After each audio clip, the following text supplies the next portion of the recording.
ಯೇಸುವಿನ ಜನನ. ಯೇಸುವಿನ ತಾಯಿ ಮರಿಯಳಿಗೂ ಜೋಸೆಫನಿಗೂ ನಿಶ್ಚಿತಾರ್ಥವಾಗಿರುತ್ತದೆ.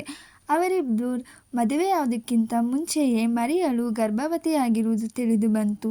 ನೀತಿವಂತನಾದ ಜೋಸೆಫ್ ಮರಿಯಳನ್ನು ಅವಮಾನಕ್ಕೆ ಗುರಿ ಮಾಡುವ ಉದ್ದೇಶ ಅವನಿಗೆ ಇಲ್ಲವಾದ್ದರಿಂದ ಅವನು ನಿಶ್ಚಿತಾರ್ಥವನ್ನು ಮುರಿದುಬಿಡಬೇಕೆಂದಿದ್ದನು.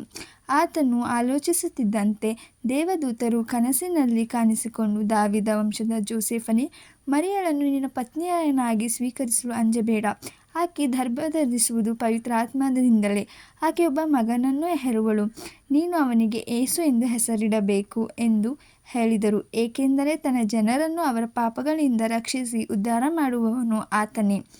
ಇಗೋ, ಕನ್ಯೆಯೊಬ್ಬಳು ಗರ್ಭತಳೆದು ಪುತ್ರನೊಬ್ಬನನ್ನು ಪ್ರಸವಿಸುವಳು. ಇಮ್ಯಾನುವೇಲ್ ಎಂದು ಆತನಿಗೆ ಹೆಸರಿಡುವಳು ಎಂದು ಪ್ರವಾದಿಯ ಮುಖಾಂತರ